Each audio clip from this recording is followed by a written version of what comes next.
Good afternoon, everyone. Prior to beginning, I have a small request of everyone in attendance here today. We have gathered together to honor and remember the life and times we have shared with John, affectionately known as Jopie, and to lend our sympathies and support to his family. For the next little while, we will walk together in the memories of John contained in the stories shared today. What could possibly be more important? Having said that, we would all appreciate if you could take a moment to make sure your cell phones are off, or the very least on silent, so we can proceed without any interruptions. On behalf of everyone here, family and friend, thank you for looking after this.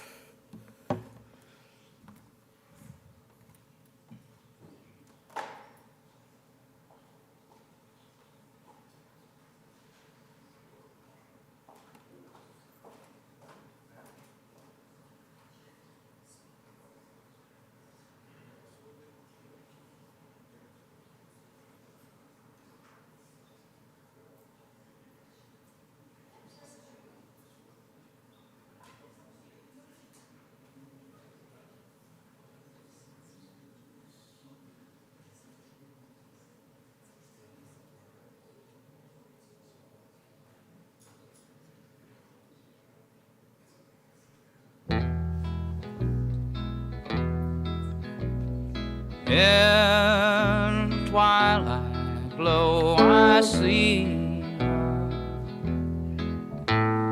blue eyes crying in the rain. When we kissed goodbye and parted, I knew we'd never meet again. Love is like a dying ember, and only memories remain. And through the ages I'll remember blue eyes crying in the rain.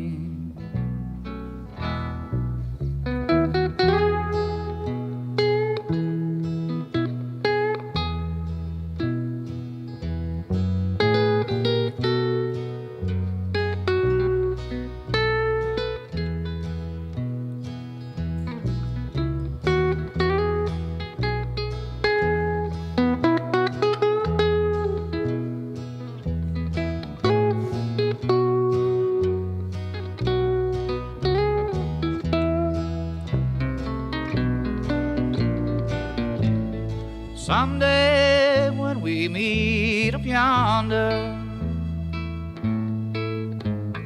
we'll stroll hand in hand again in a land that knows no parting. Blue eyes crying in the rain.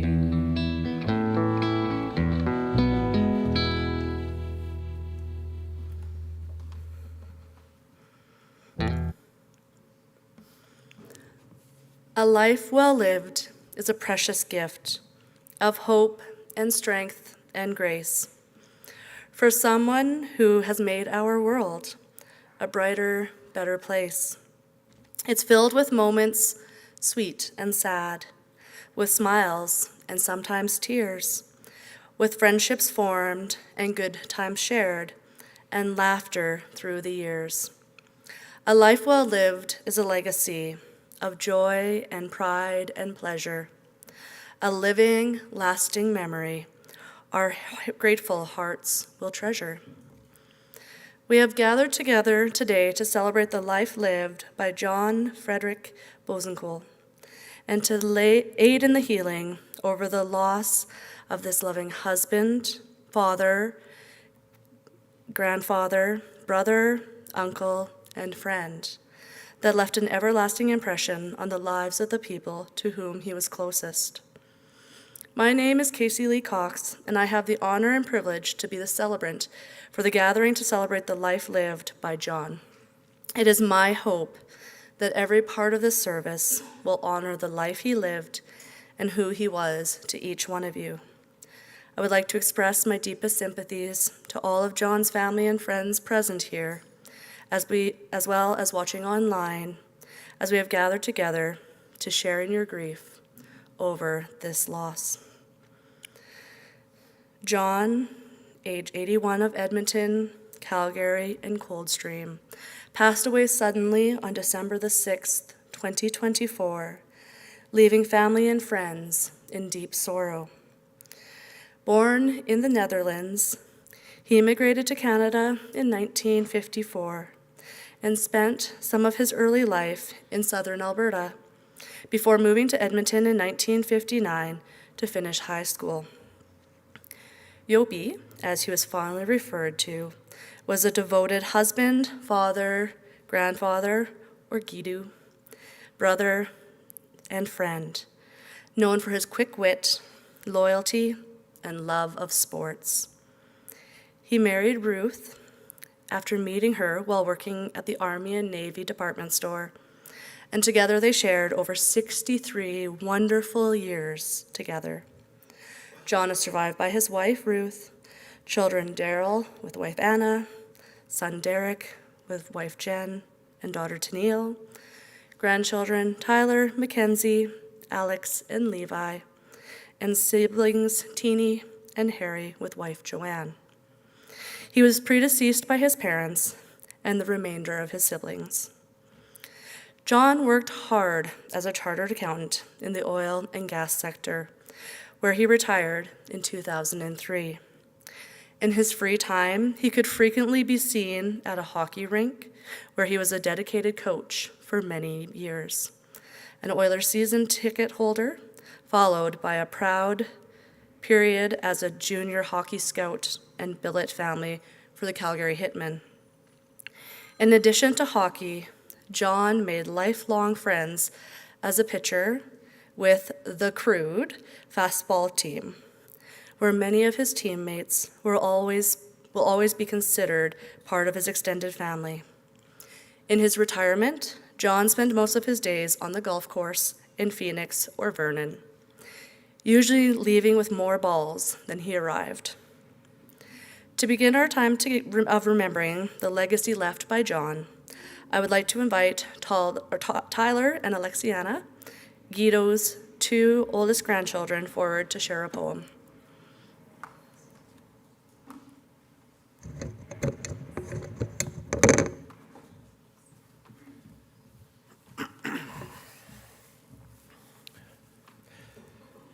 A gentle rest, a peaceful sleep for Gido now, so strong and deep.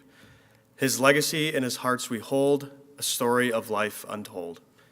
Through tears may fall, a grief may sting, in his memory our hearts will sing.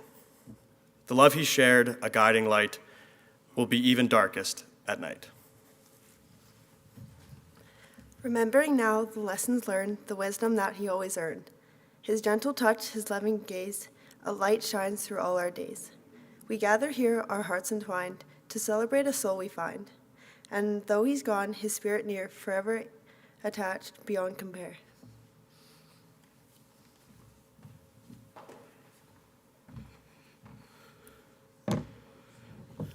Thank you. As we celebrate the 81-year life lived by John, I am honored to invite his oldest son, Darryl, forward to share the eulogy with us.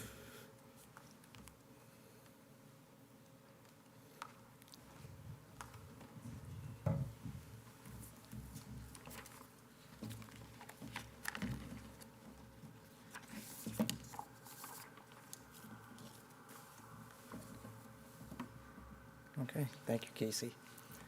Good afternoon, everybody. Thank you, Tyler and Alexiana. That was awesome. I guess thank you, everybody, for taking time out of your busy lives to join us here today. It means a lot to help celebrate my dad, his life with his family and his friends. I have to say a special welcome to everybody watching on the live stream, especially my cousins in the Netherlands, and a very, very special welcome to my Auntie Teenie in the Netherlands. Hi, Auntie Teenie, we love you. With me today, who were supposed to be standing beside me, but they're too nervous to, would be my brother Derek and my sister Tennille. Actually, it's kind of weird saying those two words, to be honest, because as a lot of you know, they go by Spike and Toe Jam, the nicknames, so I'll try to call them Derek and Tennille today. Okay, quick background about my dad. Casey mentioned a few things. Also known as Jopie. He was born in Zwolle in the Netherlands, January 23rd, 1943. Emigrated to Canada in 1954. 11 years old and promptly sent to grade 1 to learn English. So imagine being 11 years old in grade 1. My dad was quick to integrate into Canada. He made lots of friends, played lots of sports. Just a little history, though, of the Netherlands, especially for this weekend. If a lot of people don't know that this weekend marks the 80th anniversary of the Canadian Army liberating the Netherlands. And there's a very, very special bond between Canada and the Netherlands. If you get a chance this weekend to see some reports or media or celebrations, I would encourage you to learn about the special bond between Canada and the Netherlands. Okay, back to my dad. Like a good Dutchman, what does a good Dutchman do? You marry a good Ukrainian girl. They met at the Army and Navy, the A&N Boutique, for those of you that recall that wonderful store.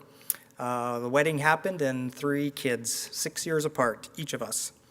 Professionally, my dad was an accountant, a proud accountant. He loved numbers and he was a whiz with math.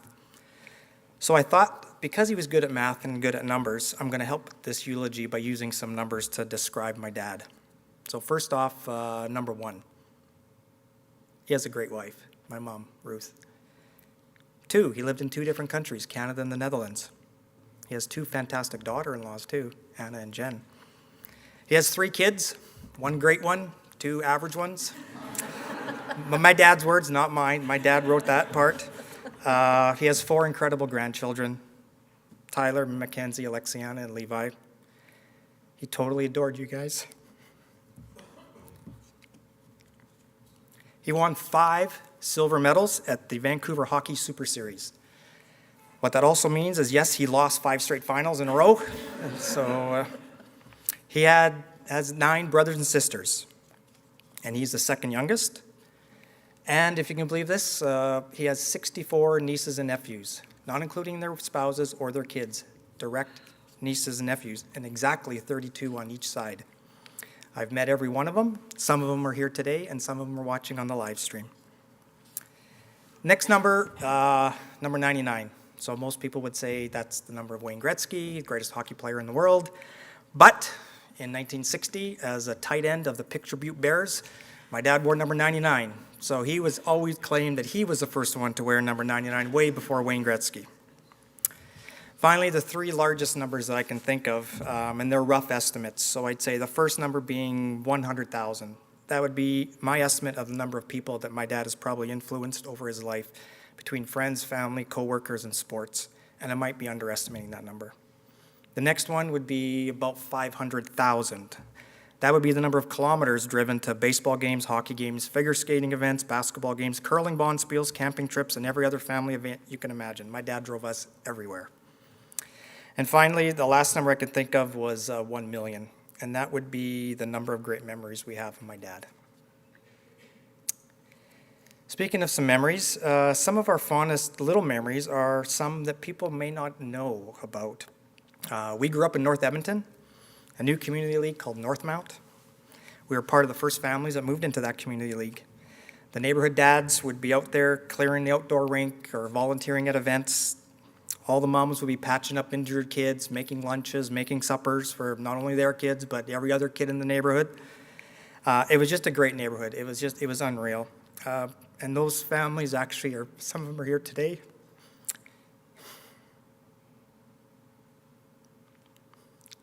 The Schultzes,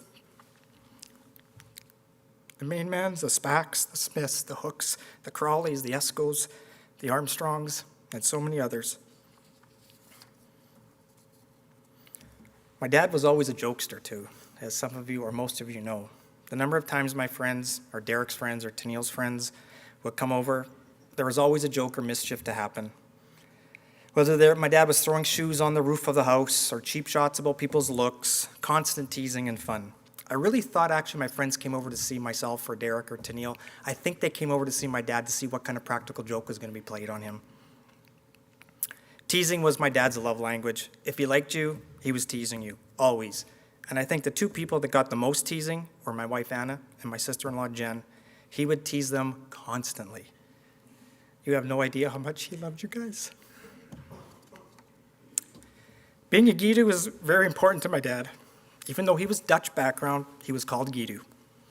He made time to do special things with his 4 grandkids, whether it was Boys' Day with Levi, and then going to Carl's Jr. for burgers and lying to my mom, baseball spring training stuff with Tyler, going to Cal Lake Beach with Mackenzie, or swimming in the pool with Alexiana. He cherished these times with the kids.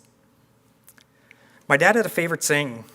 He stole it from an old Edmonton sportscaster. Now, anybody under the age of 60, you can just humor me on this one. But if you're over the age of 60, you'll know Tiger Goldstick. Well, Tiger Goldstick had this saying when he didn't like an event or didn't want to go to an event, and my dad had the same thing. If he didn't like an event, he didn't want to go to it, he would say, if they were playing in my backyard, I'd close the drapes. Now, again, Tiger Goldstick, he's an old-timer. He was the original Tiger before that golfer that took the name Tiger. So Tiger Goldstick was the first Tiger. We had the best family life growing up in Northmount. Dinner was always at 5:30 because we had sports to go to. Mom would always have supper ready. Dad would have the car ready to drive us to an event somewhere. My dad was always good at teaching us things too, life lessons, whether it's in sports, in school, in investing, or our professional careers. His most famous teaching to me was when I was thinking of quitting my job and going to work for the Edmonton Oilers. I was back and forth. I couldn't decide, should I go, should I not go? And then I decided, I'm going to go and do it. I'm going to leave my job and I'm going to go work there. He was so supportive of my decision. I still remember the exact words that he told me when I told him that I was leaving. He said, Darryl, remember, you don't drive a car looking through the rearview mirror. You drive a car looking through the windshield, looking forward. Don't have any regrets. Make your decision, put 100% into it, and go and look forward. I followed that advice my whole life. I had an amazing career, and I must have used that advice at least 1 million times with my family and friends and coworkers. Speaking of hockey, I guess a big shout out to the Oilers for doing us a huge favor winning on Thursday, because if they didn't, Game 7 would have been today.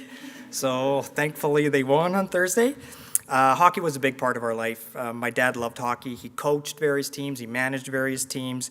He scouted, as Casey said, for the St. Albert Saints, Red Deer Rebels, and Calgary Hitmen. When he saw a player, he just knew if he was going to be a player. He was uncanny at hockey scouting. My dad was also a longtime Oilers season ticket holder in the WHA and the NHL at the Northlands Coliseum. He was even actually a ticket holder with the Edmonton Oil Kings at the old Edmonton Gardens, and I remember going to those games at the Edmonton Gardens. At the Oiler games, actually, I don't know if it was the WHA, they had the Blue Liner Club where the kids all sat up in the high nosebleeds and the parents all sat in the good seats. And I remember I was getting my very, very first autograph, and we were in the parking lot, we were walking out, and a player by the name of Bruce McGregor was there, and my dad said, go get Bruce's autograph, and I was shy, and I thought, okay, I'll go get it. So I got my first autograph from Bruce, and little did I know I'd be working with Bruce McGregor for a whole bunch of years at the Oilers. Nicknames are a big part of our family, our friends, and especially my dad's sports teams. His beloved fastball team, the Edmonton Crude, with iconic nicknames, absolutely iconic. Sparky, Boots, Jack, Chicken Hawk, Flash, Pigpen, so many. They even had nicknames for the umpire. They had one umpire who they called Rabbit Ears because he heard them swearing at them all the time, so he called the Rabbit Ears. My dad was Bozy. Nobody went by their real names. I was Ace, Spike, Toe Jam. There was all names. One time, actually, we told our kids that Auntie Tennille was coming over. They were very young, and they looked and they went, who? I said, Auntie Toe Jam. Oh, okay, sorry, got it. Golf was also a big part of my dad's life. He taught my brother and I the game, even though we were both left-handed. My mom golfs left-handed, my dad didn't. He had the patience of a saint. He was a member of the Vernon Golf and Country Club. He loved his home club. He had so many friends there. He loved to golf there. He loved to have a beer after a round. And I'm sure today with this weather, he is definitely playing 36 holes. And if he's watching, great, but he might be on the golf course right now. And finally, my description of my dad wouldn't be complete without music. You heard a song when we walked in. It continues to be a big part of our life today. My dad played the guitar. We would have sing-alongs when we were younger. I've forgotten so many things over the years, but I can recite so many songs from Willie Nelson, Waylon Jennings, Johnny Cash, just like clockwork. I was driving in, actually. I was telling Anna and Mackenzie we were driving in. I put country, my playlist, and just put on random songs. Drove in, and as we were pulling up to the chapel here today, Willie Nelson's Blue Eyes Crying in the Rain came on randomly, and that was a song that we walked out to. Country music was always playing on the radio or on the stereo. Willie, Waylon, Merle, Johnny, Chris, they only had first names, no last names. I'm sure the grandkids, Tyler, Mackenzie, Alexia, and Levi, can also recite some of these songs. Gido was always playing the radio station in the car. It was always the same country station on satellite radio. They would say, Gido, do we have to listen to this all the time? And he said, yes, you do have to listen to this all the time. Willie Nelson, Blue Eyes Crying in the Rain, always on my mind, On the Road Again.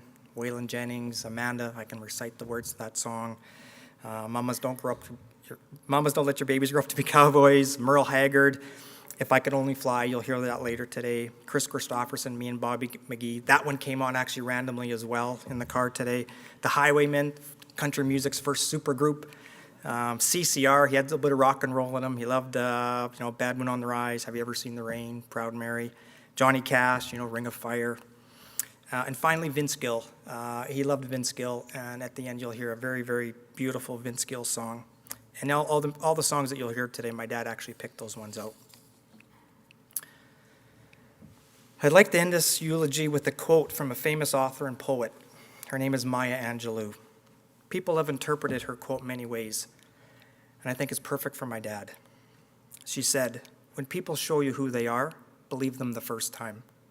Well, when people met my dad, they knew exactly who he was. A loyal friend, a dedicated worker, an average fastball pitcher, a borderline guitar player, a pretty good hockey scout, a proud Oilers fan, until they charged too much for tickets, and then he said, forget it.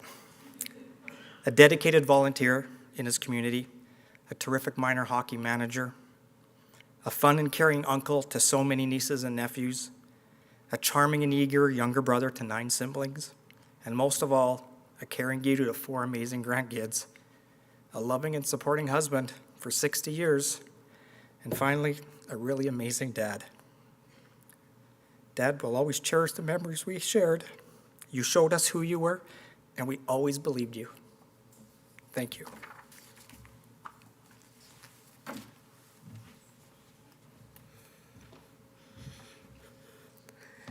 Thank you, Darryl. I'm sure your dad would have been proud. Next, I would like to invite John's youngest brother, Harry, forward to share a tribute with us.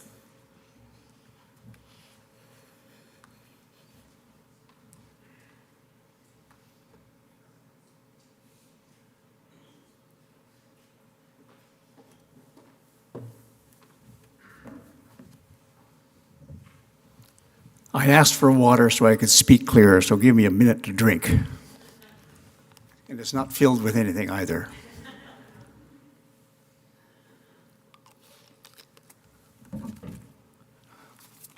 The other thing I should mention, these papers look impressive, but I had to write a speech in English and translate it into Dutch. So the idea is that I'm going to read the whole thing in English first, and then I'll read the thing in Dutch. How many can understand Dutch in this audience? I'm the only one. Then I hope those who are listening can follow me properly. My accent isn't too bad. I go back to Holland enough to know that when I'm there for a week, nobody can hear that I'm English or whatever else. So bear with me when I go through this. It's a wonderful opportunity to be here. I'm Johnny's youngest brother. And I want to share some memories, and I've put them in chronological order because, like Johnny, I'm a numbers guy, I'm a banker, and he was an accountant, so you're going to hear a bit more about numbers than you might like. So here we go. My relations with my is rather unique. I first met Jopie in August of 1952, when I was 7 years old. My birth mother and her new husband picked me up from a rural town in Holland, from my Uncle Claus's place, and he brought me by bike and train to Apeldoorn to meet my siblings for the first time. I was the youngest of 10 children in the Geert Boessenkool family. Jopie was my youngest older brother. There were 5 more older brothers and 3 sisters, which I had never met. Jopie was 9 and I was 7 when we first met. The house in Apeldoorn, where I ended up, was big enough that Jopie and I could share a bedroom. With hindsight, it appears that Jopie was told he had a new brother who came from a rich family. All I remember of that first day in Apeldoorn, and some of you guys should laugh about this, is that I could share a small portion of his double bed if I gave him 10 cents. I have never forgotten that. And obviously, those of you who know Johnny, he knew how to work with numbers. So I paid my first night dearly. We both went to the local school with the Bible in Apeldoorn, to which I think all my brother Herman and Margaret, myself, Johnny, Herman, and Margaret would walk to that school. And I went there in grade 2. Johnny was then in grade 4, Herman in grade 6, and Margaret probably in grade 7.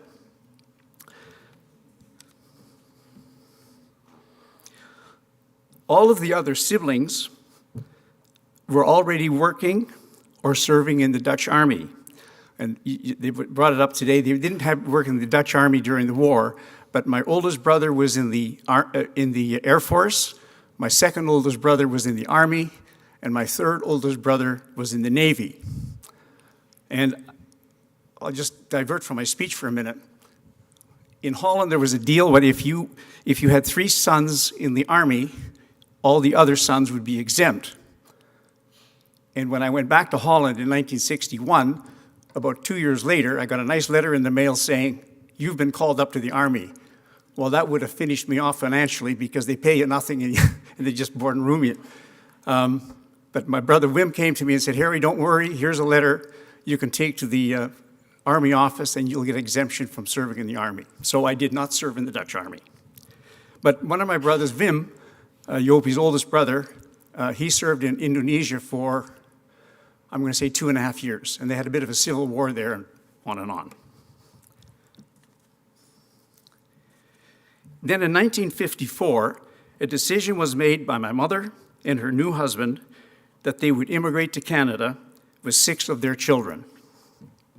After a boat trip from Rotterdam to Quebec City and a train trip to Dap, Alberta, we arrived there on August the 7th, 1954.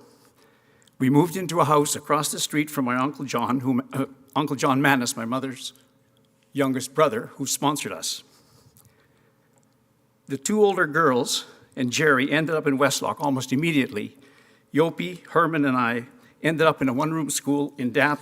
The school was about 5 miles east of Dap, and we were there probably walking to school about 1 kilometer, and of course uphill both ways.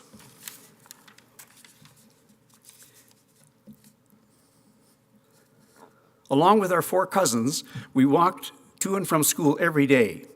The 3 of us could speak reasonable English within 3 months. You know, I cannot remember not being able to speak English if I look back now. And I don't know how we learned to all of a sudden we could speak it. And all I remember is Dick and Jane books. And the best thing, I even say that to new Canadians now, unfortunately you can't get a Eaton's catalog. But our teacher tore pages out of that Eaton's catalog and said, "Give me the English words for these things." And I'll tell you, if you memorize the whole Eaton's catalog, you can speak English perfectly.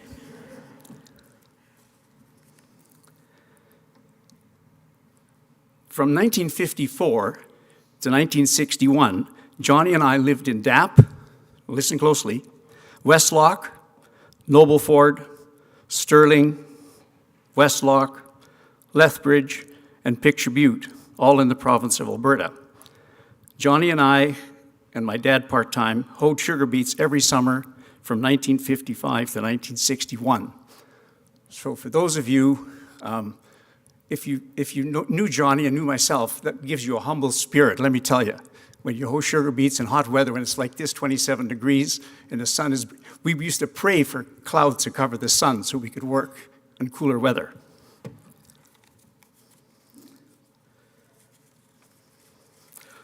Oh, when we came to Picture Butte, I was in grade 6 and Johnny was in grade 8, and he was already a member of the basketball team and the football team. And he was really appreciated then already as a sports person.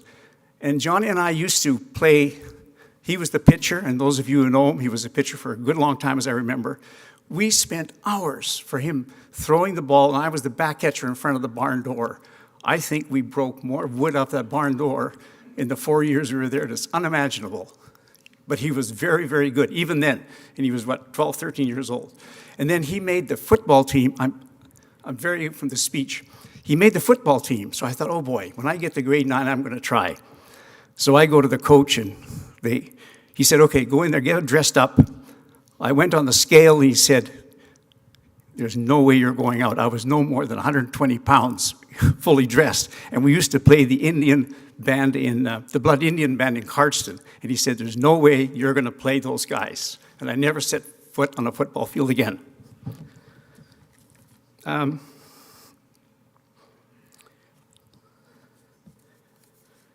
Interestingly enough, the opposite of what happened in 1952 reoccurred in 1961.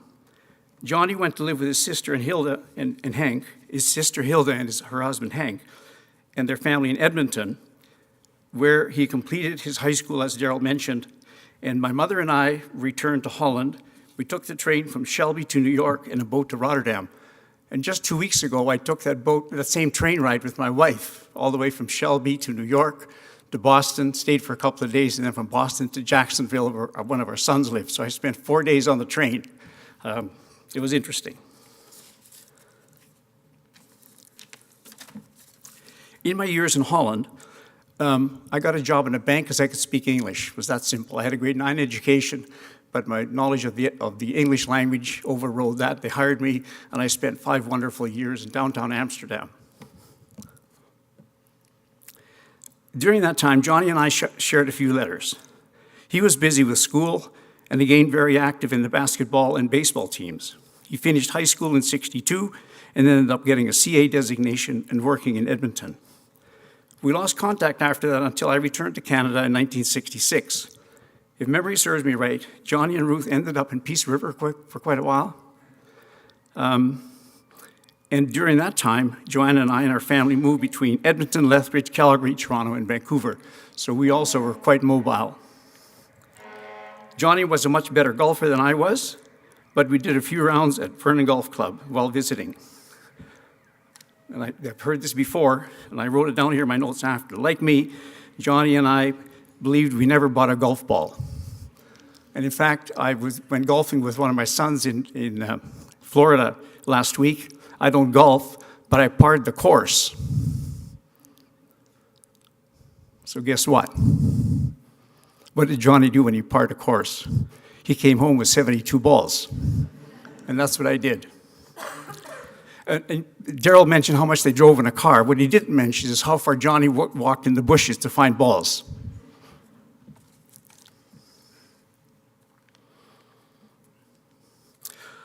Another thing I remember, this is when they had already moved to Vernon. His place in Vernon has these enormous bushes around the yard, and Johnny would clip those all by himself, climb on the ladder, and I would help him, but it was a dangerous, hot job. But he did it himself for many years, those huge fern trees. The difference between his family and mine, our family enjoyed winters more than Johnny does. Johnny didn't like the cold. He went to a place in Arizona fairly quickly, I think, while Joanne and I stayed in North America. So our family, I call that a skiing family, and Johnny's family is a bit more of a golfing family and hot weather family. Am I getting that right?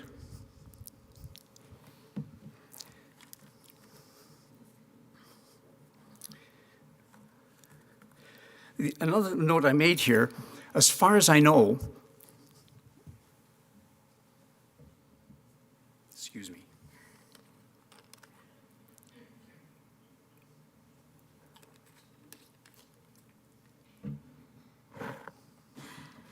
As far as I know, none of my siblings in Canada and in Holland were ever unemployed. So that's 10 people, and so on. Anyway, that's kind of interesting. I leave it to others, and Darryl's already mentioned it, to show the generous side of Johnny during his career and his involvement in hockey and his community in Alberta.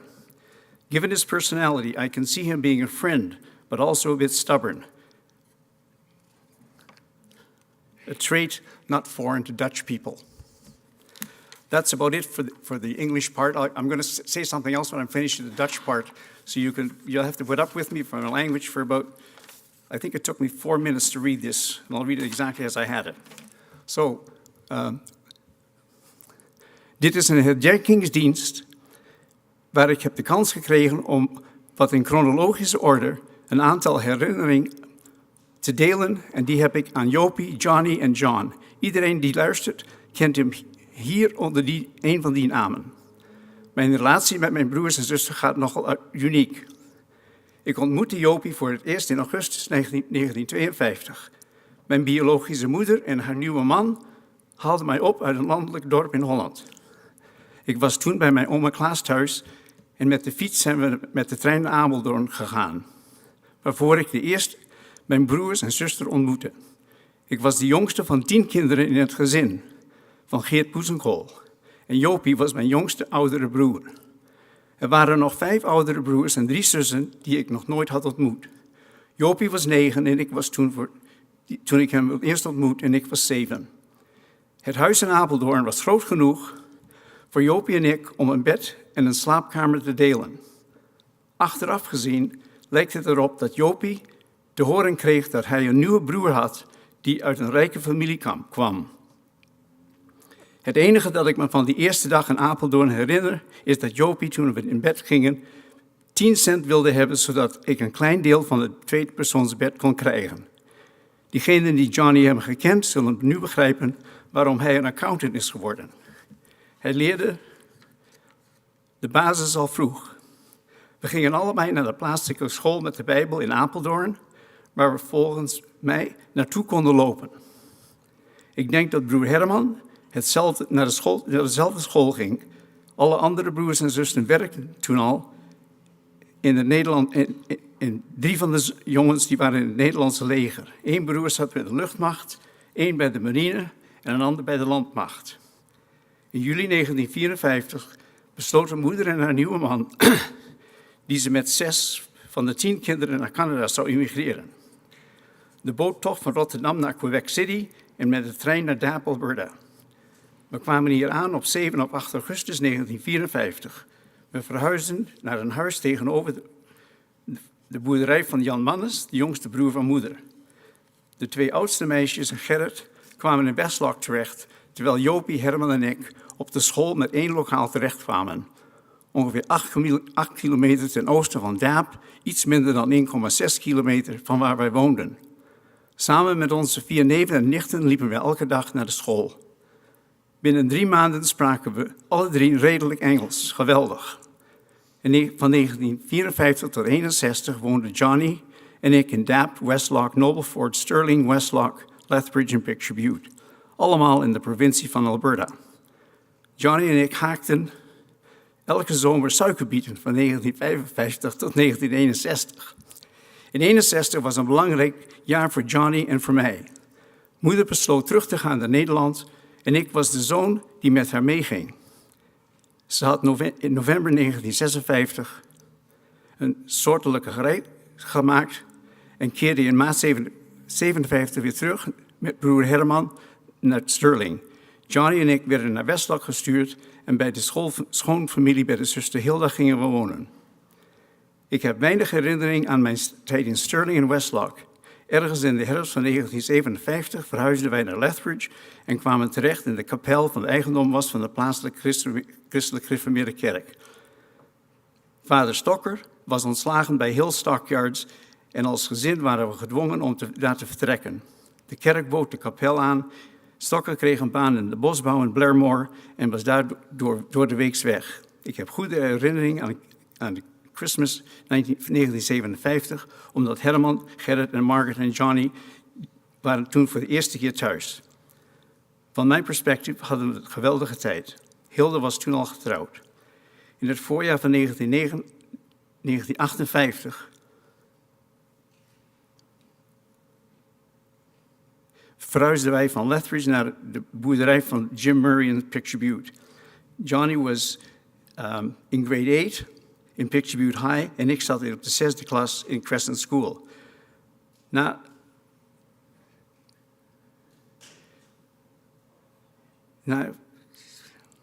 Johnny zat al heel vlug in het basketbal en voetbal. Hij was een gewaardeerd lid van beide teams.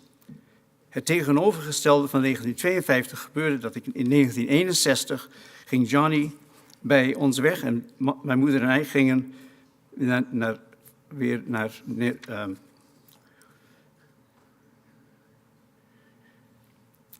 Johnny ging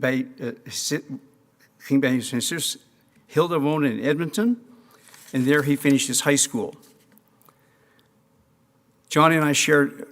Jopie en ik hadden een paar brieven aan elkaar geschreven en hij was druk met school. Ik was weer erg actief in basketbal en honkbal. Hij voltooide de middelbare school in 1962 en haalde uiteindelijk een CA-titel en werkte in Edmonton. Daarna verloren we contact dat ik in 1966 terugkeerde naar Canada.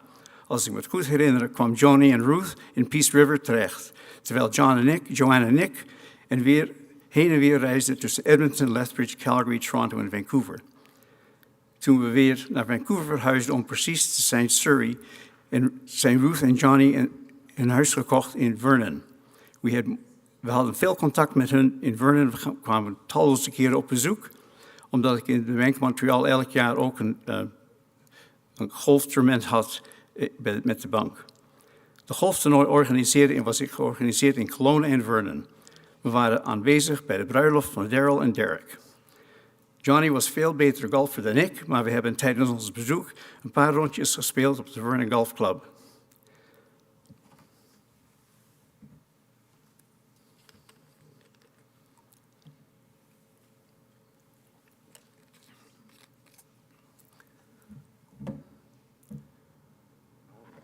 Een van de interessante dingen die we en voorzichtig deed, was Johnny te helpen met het aansnoeien van de enorme heren die hij in Vernon rond het huis had.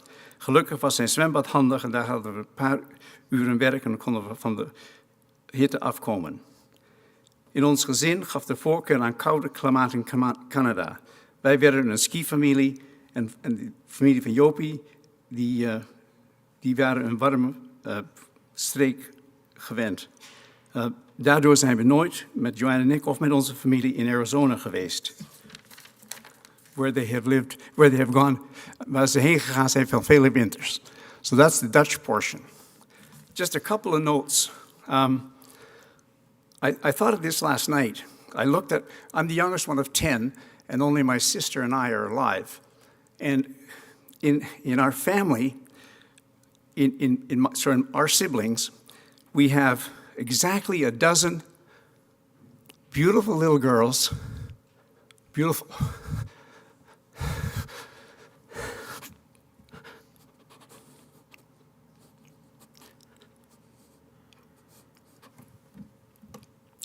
Let's see.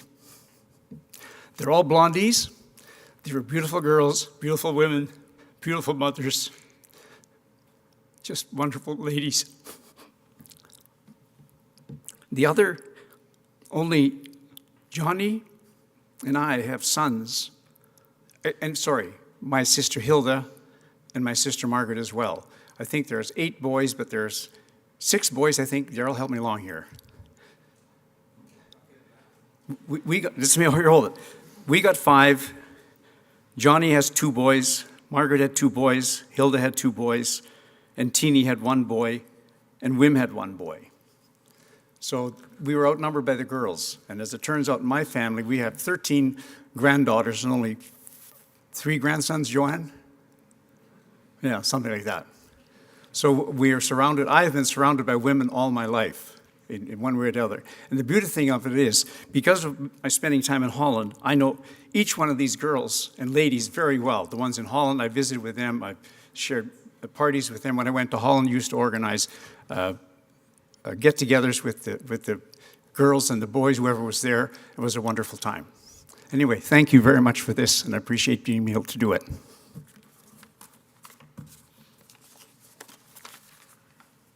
Thank you. Thank you so much, Harry. At this time, a longtime friend of John's, Larry Drader, will be coming forward to share a tribute with us.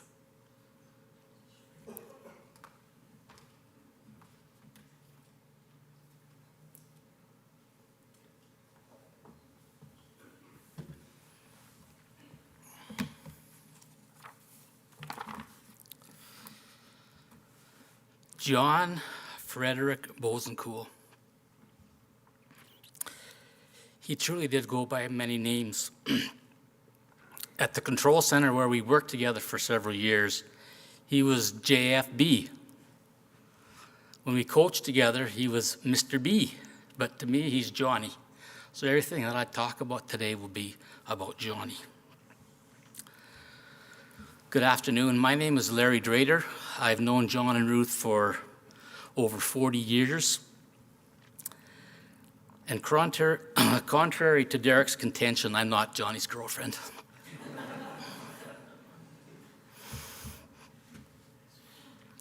And also, just to set the ground rules, I will not be addressing Johnny's thriftiness. And I won't call him cheap. He did make money go a long way, but that's a tribute. That's good. And I won't be mentioning when he would take us out for supper, we'd have to go to the till twice because you aren't allowed to use coupons twice on one order. Nor will I mention the idea of using his last nickel to have an ice cream cone. Johnny's got a lot of nickels. I first met Johnny at a company Christmas party for children. We came by the hotel. It didn't used to be called the Delta, but that's where it was. And he came up and introduced himself, and I thought it was a bit strange, but that was fine. An accountant coming up and introducing and wanting to make friends with an engineer is just not exactly normal. Later on in life, I came to the conclusion that why Johnny came and introduced himself was he had heard that this dumb engineer had 4 kids already, and he wanted to tell me about the birds and the bees and what was causing all this. But Johnny stopped at three kids, and actually, my wife told me today she had told him a joke about why he had stopped at 3. And if you really want to know the punchline to the joke, come and see me after. It probably shouldn't be communicated in this audience at the moment, but it's, Ruth, you come and talk to me about that. Johnny laughed and laughed. He thought it was so funny. As I mentioned, engineers and accountants normally don't hit it off that easily. But we had so many common interests, sports, family, jokes, baseball, softball, politics, taxes, how the country should be run. We used to spend hours walking in the plus 15s in Calgary and solving the world's problems. We really hit it off really well. But how could you not be friends with Johnny? Johnny was so likable. He was there's no arrogance. He was friendly. He was determined. You just couldn't help but get along with Johnny.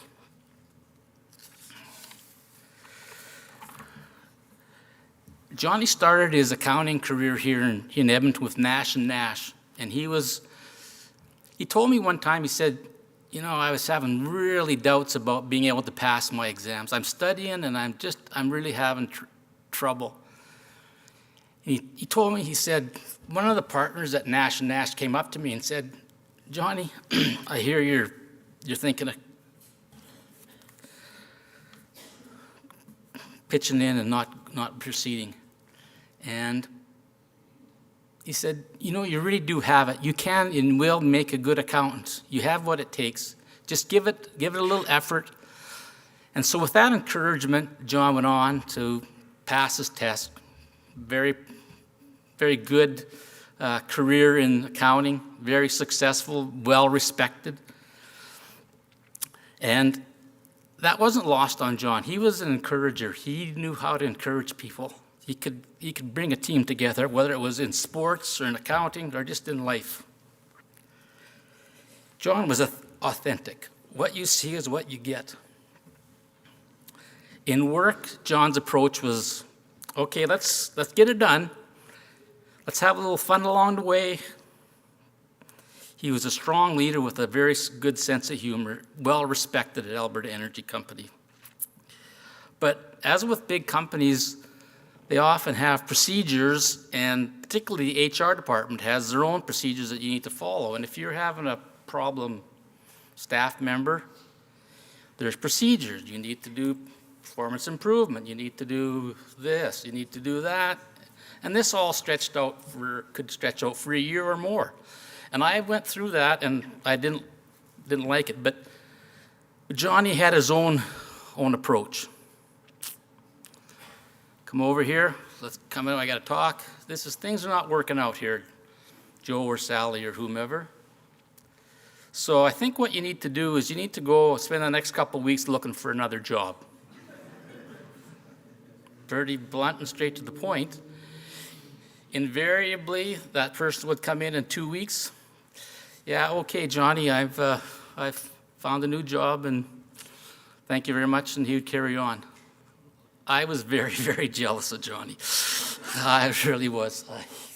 The procedures and stuff, I got bogged down in, and Johnny just, this is the way to do it. This is the way we are going to do it, and he got her done, and saved everybody a lot of heartache. So, when you're an engineer, you don't learn a lot about accounting, and thank God for that. But anyways, I think my knowledge of accounting was the debits were on the one side and the credits were on the other.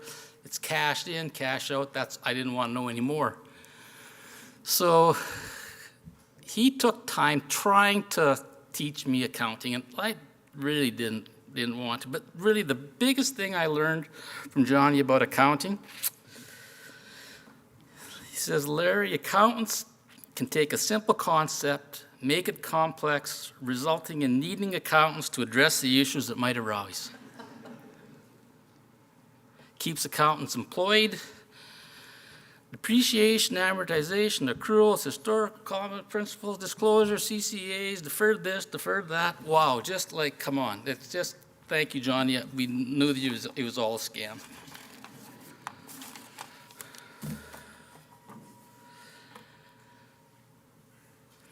You know, Johnny was very good at accounting. Everything had to have the zero sum down at the end, had to balance out. So there was one thing that I really held over him for lots of years. Corporate finance had assigned Johnny an awful task of reconciling an account that no accountant in the company wanted to tackle. And it was there again, accounting gobbledygook. It was deferred tax account. So corporate accounting, they boxed up a whole bunch of bankers' boxes, shipped them out to the control center. Johnny, we want you to reconcile these numbers. Okay, sure. Johnny was game for anything. So he spent 3, 4, maybe more months tackling this issue. And, okay, I've come to the conclusion. Okay, well, what's your results, Johnny? Did it balance zero? No, but I got it within 25 million. Like, I can kind of relate to that. As engineers, I've been over projects like 25 million, so I couldn't say a whole lot. But I think corporate accounting really praised Johnny for that. I think he got a bonus for that. Like, can you imagine? Like, there again, it's accounting gobbledygook.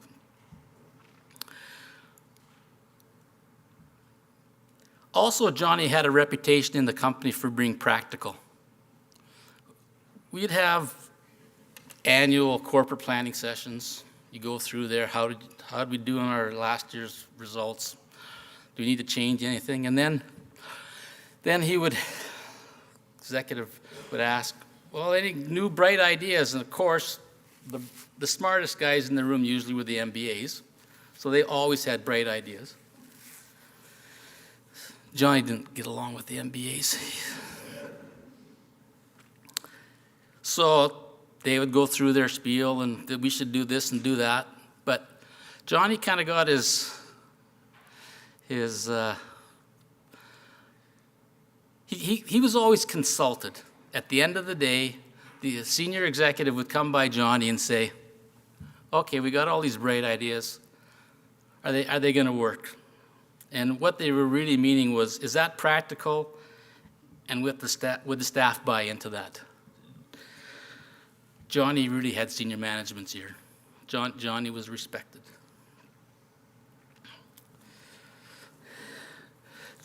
Johnny had his ways. He was a bit stubborn, maybe might be the word. I don't know. He had a way when we moved to Calgary that Johnny closed up his files, locked up his desks at a certain time. I think it was 4:30. And didn't matter who was in his office. Could have been the president of the company or the senior executive or corporate finance guy.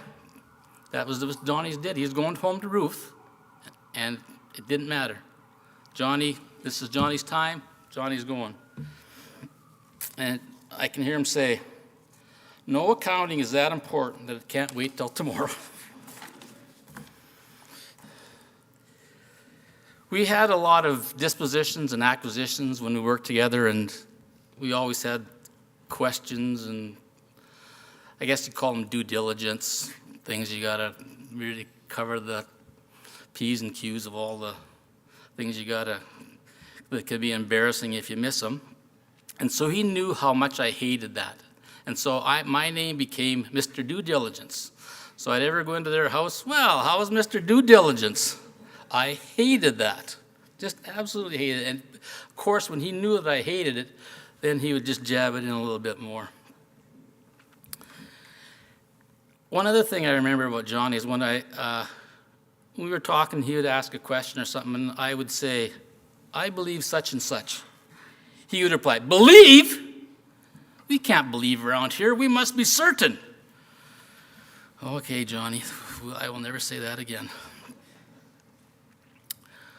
Some of the people have talked about Johnny and his hockey, and he was a manager and a key recruiter for the Summer Hockey League hockey team in Northern Alberta.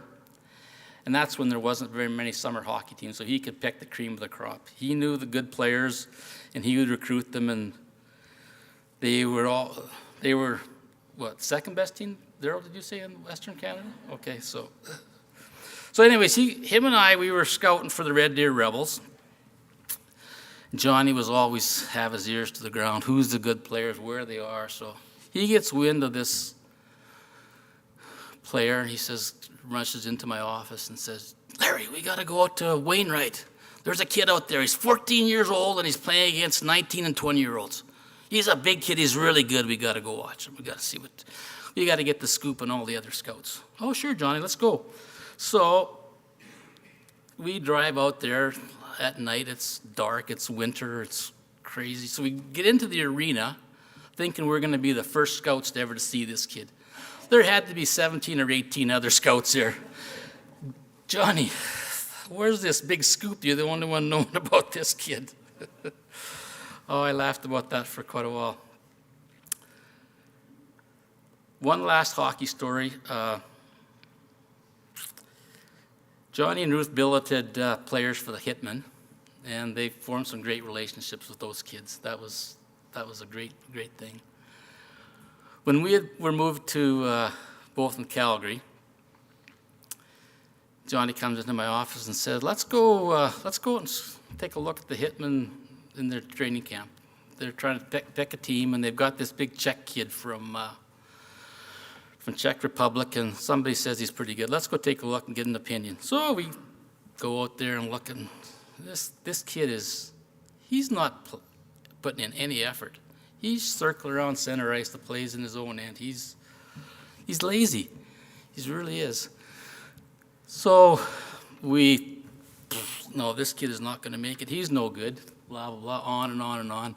He's a flotation device. He's this, he's that. We thought we knew pretty much. And so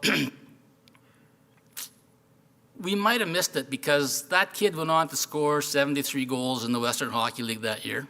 He was the number 4 pick by the New York Rangers in the NHL draft. Well, okay, so you miss a few, but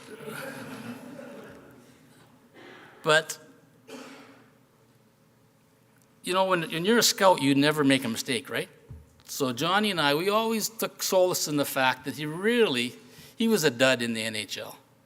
And he floated around international hockey, but he never really did anything to. So we were wrong, but we were right too.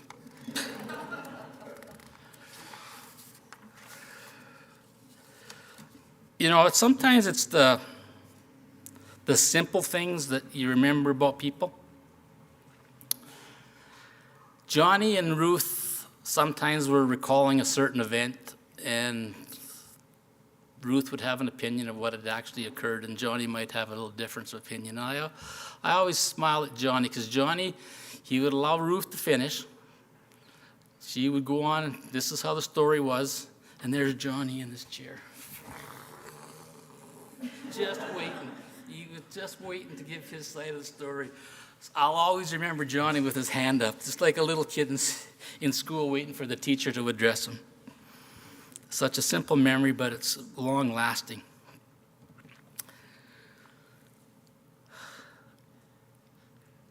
Johnny never got too upset with me. He was pretty calm, like he was with most people.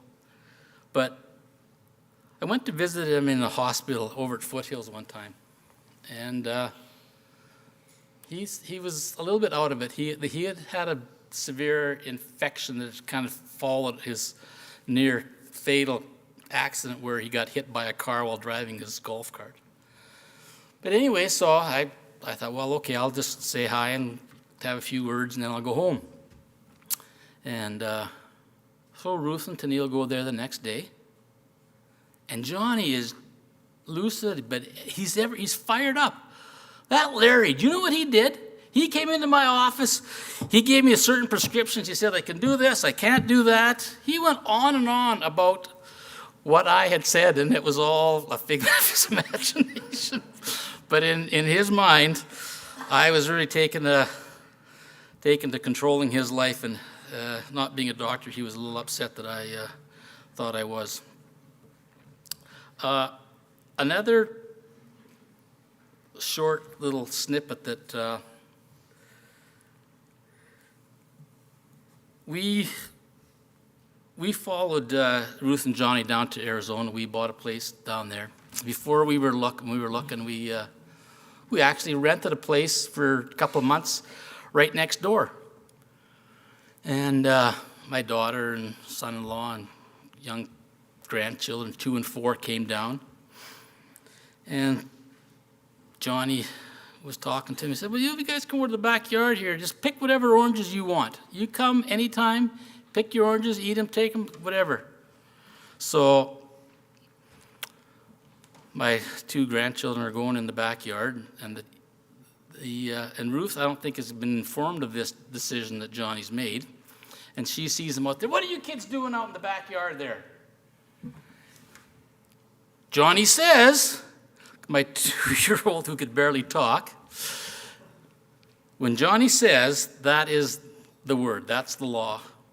And in the Drader family, that's, if Johnny says, consider it the law, it's the final word. Johnny says, we miss you, Johnny, but we will not forget you.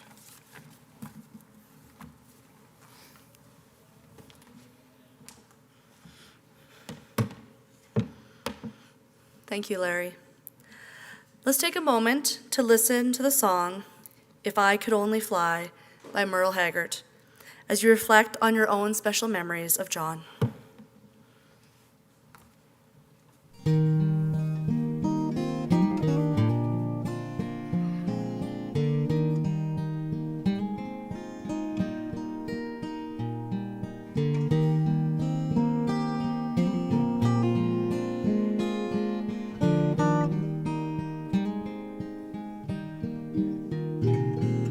almost felt it touching me just now.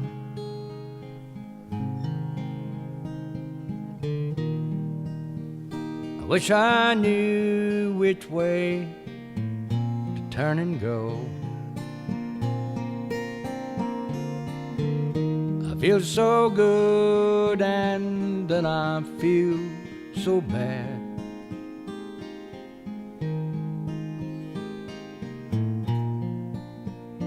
I wonder what I ought to do.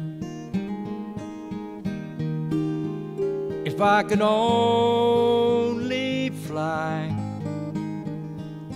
if I could only fly, I'd bid this place goodbye to come and be with you.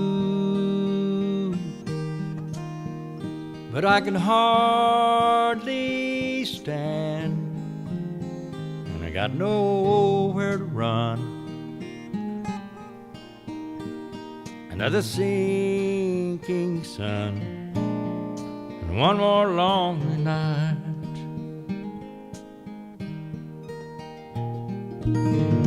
The wind keeps blowing somewhere every day.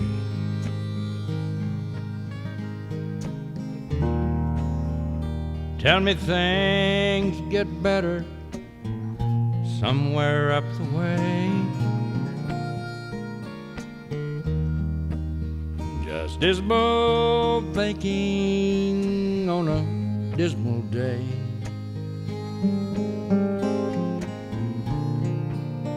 The sad songs for us to bear.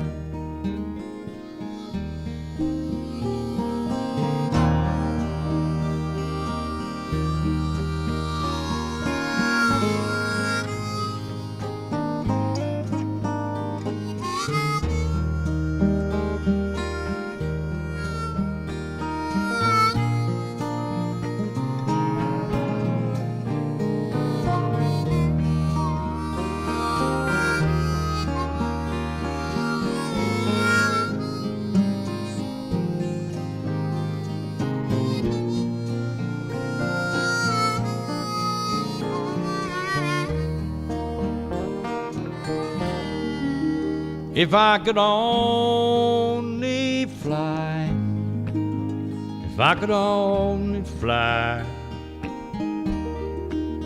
I'd bid this place goodbye to come and be with you.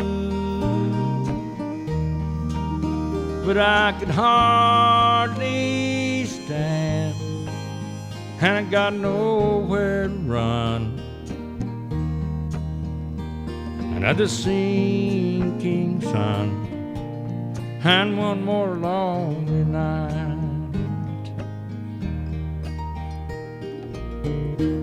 You know, sometimes I write happy songs,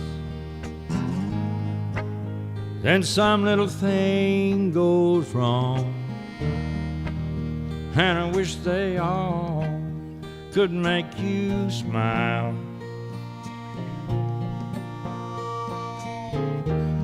Coming home soon and I want to stay. Maybe we can somehow get away. And I wish you could come with me when I go again. If I could only fly, if we could only fly, if you could only fly, there'd be no more lonely nights.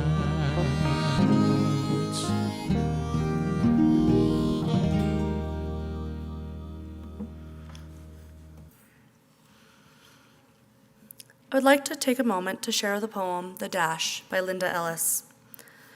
I read of a man who stood to speak at the funeral of a friend. He referred to the dates on the tombstone from the beginning to the end. He noted that first came the date of his birth and spoke the following date with tears. But he said what mattered most of all was the dash between those years. For that dash represents all the time that he spent alive on earth. And now only those who loved him know what that little line is worth. For it matters not how much you own, the cars, the house, the cash. What matters is how you live and love, and how you spend your dash. So think about this long and hard. Are there things you'd like to change? For you never know how much time is left that could still be rearranged. If we could just slow down enough to consider what's true and real, and always try to understand the way other people feel, and be less quick to anger and show appreciation more, and love the people in our lives like we've never loved before. If we could treat each other with respect and more often wear a smile, remembering that this special dash might only last a little while. So when your eulogy is being read, with your life's actions to rehash, would you be proud of the things they say about how you lived your dash? What this poem teaches us is that our life has a start date and an end date. Both are predetermined and out of our control. We know the first date and celebrate it this day yearly as our birthday. The second date is inevitable but unknown. The key is to live each day to the fullest, like it could be your last. Doing things you enjoy, living life on your own terms, and finding happiness in every day is key to being happy and being remembered. Creating memories to be cherished by those around you is how you ensure your memory will last for generations to come. That is how you create a legacy. Our time spent on earth, living our dash, creating these memories through experiencing all the good times, as well as the hard times, teach us and help us grow towards creating our legacy. Johnny's dash had many defining traits that defined who he was and the legacy he left behind. When I talked with John's family, characteristics used to describe him was being family-orientated, being a jokester, like we've heard, and being driven. Let's take a brief moment to reflect on these traits. The first trait I would like to take a moment to reflect on was that John was family-orientated. When I say this, I do not mean just his blood relatives, but his chosen family as well. In their community in North Edmonton, John and Ruth created a large extended family where everyone watched out for each other and treated each other like family. Their door was always open. All their kids' friends knew that they could come over and be welcomed in as part of the family at any time. Another example of John being family-orientated would include all the lessons he shared with his children that have been now taught to his grandchildren. Whether this be finding enjoyment in music, which John would play the piano around the campfire in his backyard, ensuring his children took piano lessons, and always having the music playing during one of their many family road trips to go camping in the Okanagan. Or being active in his children's lives, including being their coach and manager for hockey, or encouraging their involvement in baseball, which he himself enjoyed for many, many years. This is a part of his legacy that will be remembered by all those who felt part of John and Ruth's extended family. The second trait I would like to reflect on is John being a jokester. Teasing and being a jokester, as Darryl said, could have been considered his love language. He never teased you to be mean. He just teased you so you knew you were part of the family. An example of this teasing was telling some of his nieces that Old Dutch chips were made in Holland, which they believed him. Well, they ended up going to school and telling their teacher this because it had to be true because Uncle Johnny told them. Another example of his jokester ways was telling his loved ones that they should plant tulips, then eat the bulbs because they are so tasty. To be teased by Johnny made you feel included and special. This is a part of his legacy that will always bring a smile to your face, possibly a tear to your eye, as you remember this special man.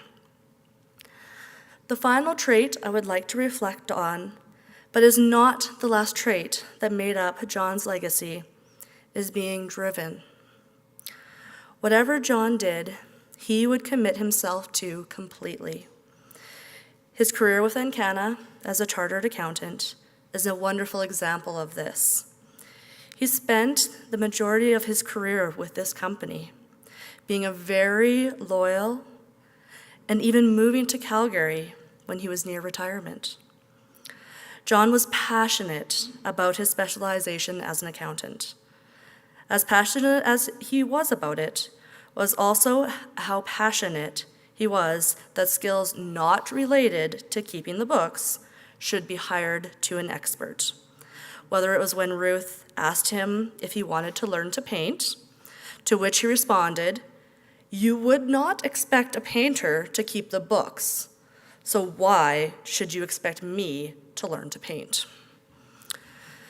His commitment to hockey was another example of how driven Johnny was. He always encouraged the players and supported them in their journey. Even after his children left home, he continued to open his door as a billet for players and scouted for the best players for the Hitmen and the Rebels. The many years that he played baseball is another example of his drive. Taking his family to tournaments, no matter where or how young his family was, showed his dedication to his team, but also to his own health. This is a life lesson he taught his children, to find an activity to keep you healthy, happy, and away from sitting in front of the television. Even as his children started out in their own adult lives, they still find themselves asking themselves the exact same question that Dad always asked them: what are you going to do to fill your time? Being driven to be your best, to stick to your commitments, and to enjoy each moment in your life is a momentous part of John's legacy that will live on through all those who have been shaped by having Johnny as their guide through life. When I come to the end of my journey and I travel my last weary mile, just forget that I ever frowned and remember only the smile. Forget unkind words I have spoken, remember some good I have done. Forget that I had heartache and remember I had loads of fun. Forget that I stumbled and blundered and sometimes fell by the way.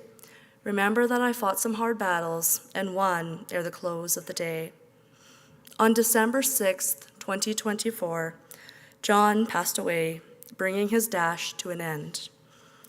While this date puts an end to his physical existence in your everyday life, it does not put an end to the memories you created with him.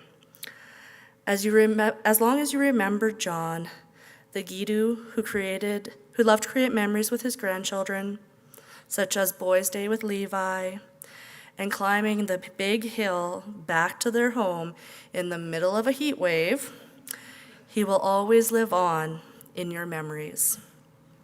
Never forget and always share memories of this hater of the winter, but lover of the game of golf and reading a good book whenever time allowed. As long as you remember John and the memories you shared of the special time spent with him, he will never truly be gone.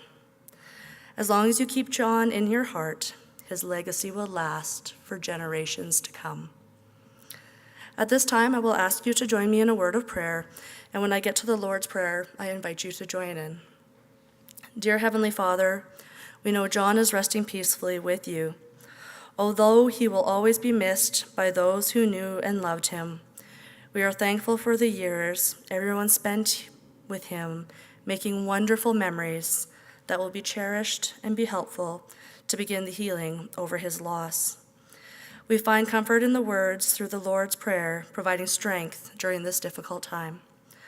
Our Father, who art in heaven, hallowed be thy name. Thy kingdom come, thy will be done on earth as it is in heaven. Give us this day our daily bread, and forgive us our trespasses, as we forgive those who trespass against us. And lead us not into temptation, but deliver us from evil. For thine is the kingdom, the power, and the glory, forever and ever. Amen. The family would like to thank all of you in attendance here today, both in person and on the live stream. Your kind words, support, and presence are appreciated. Following our service here in the chapel, John will be returning home with his family. The family invites you to join them for a time of refreshments and fellowship in the Park Memorial Reception Center immediately following this service. Once you have made your way over to the reception center, grace will be shared. Please allow the Park Memorial Funeral Home staff to usher you from your seats. In closing, please hear these words to reflect on as we move forward from this loss. You can shed tears that he is gone, or you can smile because he lived. You can close your eyes and pray that he will come back, or you can open your eyes and see all that he has left. Your heart can be empty because you can't see him, or you can be full of the love and experiences that you shared. You can turn your back on tomorrow and live yesterday, or you can be happy for tomorrow because of yesterday. You can remember him and only that he is gone, or you can cherish his legacy and let it live on. You can cry and close your mind, be empty and turn your back, or you can do what he would want. Smile, open your eyes, maybe a joke, love, and go on. Thank you.